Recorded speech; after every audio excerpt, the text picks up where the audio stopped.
What's up, guys? This is Mr. Eldridge. In today's video series, we began discussing Unit 4 of the APUSH History Key Concepts.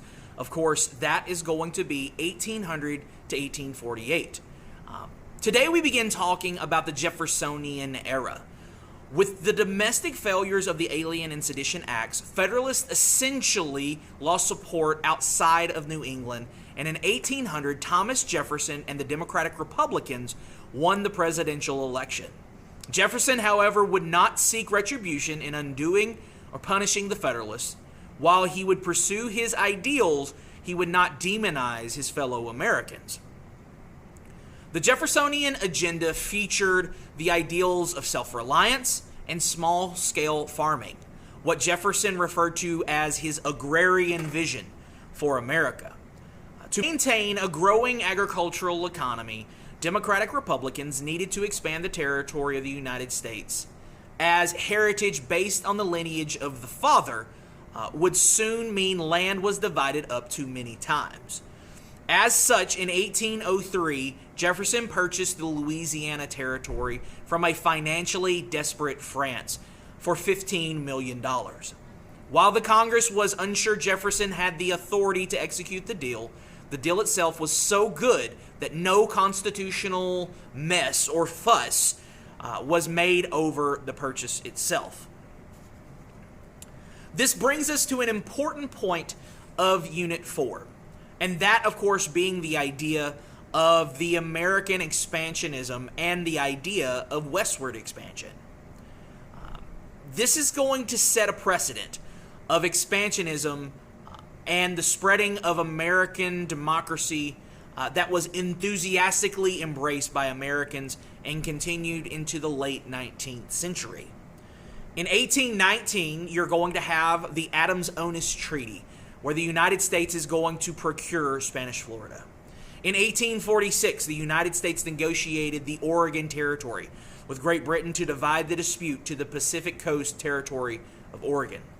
And then lastly, in 1848, you're going to have the defeat of the Mexican forces in the Mexican-American War, resulting in a massive territorial acquisition in the American Southwest and along the Pacific Coast. With the signing of the Treaty of Guadalupe Hidalgo, Mexico ceded the states of California, Nevada, Arizona, Utah, Wyoming, Colorado, Texas, and New Mexico to the United States. While there are positives with this Jeffersonian model, it is also important to note that there are some issues that must be addressed. Expansionism was problematic as the agrarian-based Jeffersonian model required infinite land and growth in the long term. Another problematic approach was Jefferson's ambition to cut national spending and drastically reduce the size of the military, particularly the U.S. Navy. Now, it should be noted that John Adams was the father of the U.S. Navy, and it's also important to note, too, that this could be seen with him cutting spending for the U.S. Navy as something as a political retribution itself. These measures, however, would soon prove disastrous as the competing states of Britain and France bullied and vied for American support during the 19th century. With America remaining neutral, Britain and France harassed and impressed American shipping, especially when Britain felt the rule of 1756 had been violated.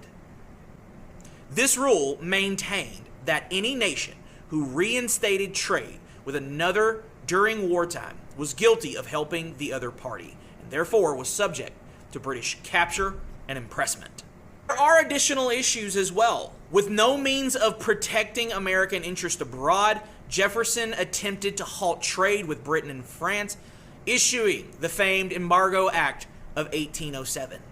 The policy, as disastrous as it was, crippled American commerce and industry, even the agricultural industry, due to the lack of agricultural exports. As such, in the 1810s and 1820s, a rivalry party grew in the form of the National Republican Party. This new National Republican Party prioritized trade, banking, and commerce. It strongly supported Alexander Hamilton's National Bank, an institution that Jefferson detested. Problems, however, became worse with the disastrous War of 1812, when Anglo-American relations hit a low point regarding the impressment of American sailors.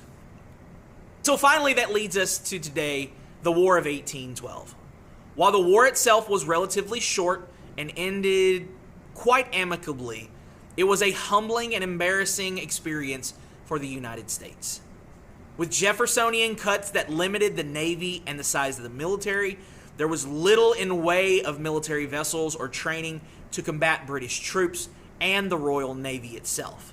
Additionally, a pronounced lack of professional soldiers resulted in embarrassing defeats with the attempted invasion of British Canada.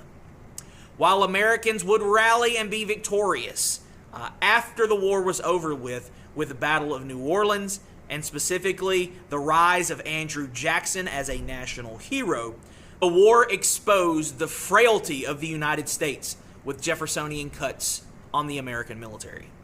As such, the National Republicans gained momentum, and proponents such as Henry Clay, a proponent of American banking and domestic interdependence, became increasingly popular. Thank you so much for paying attention to this video. If you have not hit the subscribe button, please go ahead and do so right now. Thank you so much, and you have a great day.